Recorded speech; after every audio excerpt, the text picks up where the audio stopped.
Hello hi. അപ്പൊ ഇന്നലെ big ബോസിൽ നമ്മള് ഒരു സംഭവം കണ്ടിട്ടുണ്ടായിരുന്നു. എന്തെന്ന് വെച്ചാല് ഈ അഖിൽമാരാർ വരെ വന്നതിന് ശേഷം മറ്റേ ലക്ഷ്മി പറഞ്ഞ കണ്ടസ്റ്റൻസിന് കാര്യം മനസ്സിലായി.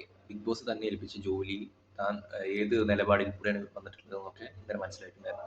അപ്പൊ അതിന്റെ പേരിലായിരിക്കും ഇന്നലെ ഒരു കാര്യമില്ലാതെ ഒരു വേറൊരു സ്റ്റേറ്റ്മെന്റ് പറയാനുണ്ടായി. അപ്പോൾ അവർ പറഞ്ഞ സ്റ്റേറ്റ്മെന്റ് ഇത്രേ ഉള്ളൂ: നിങ്ങളൊക്കെ സമൂഹത്തിൽ വെറുക്കപ്പെട്ടവരാണ്. നിങ്ങൾക്കൊന്നും വീട്ടിലൊന്നും ഒരു വീട്ടിലും നിങ്ങളെ കയറ്റാൻ പോകുന്നില്ല.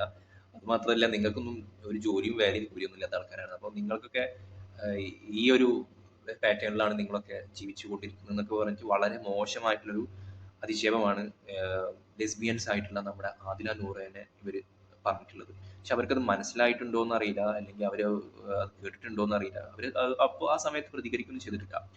പക്ഷെ അത് അത് മനസ്സിലാക്കിയ നമ്മൾക്കത് ഒരു ഒരു വിഷമം തോന്നിയ ഒരു സിറ്റുവേഷൻ ആയിരുന്നു. അപ്പോൾ അവരെ പോലത്തുള്ള ആൾക്കാർ ഇത്രയും മോശമായിട്ടുള്ള സ്റ്റേറ്റ്മെന്റ് പറയുമ്പോൾ അവര് ഈ പ്രോഗ്രസീവ്നെസ് എന്ന് പറഞ്ഞ സാധനം ഒട്ടും തന്നെ ആഹ് മനസ്സിലാക്കാതെ ജീവിക്കുന്ന ആളുകളായിട്ട് എനിക്ക് തോന്നുന്നത്.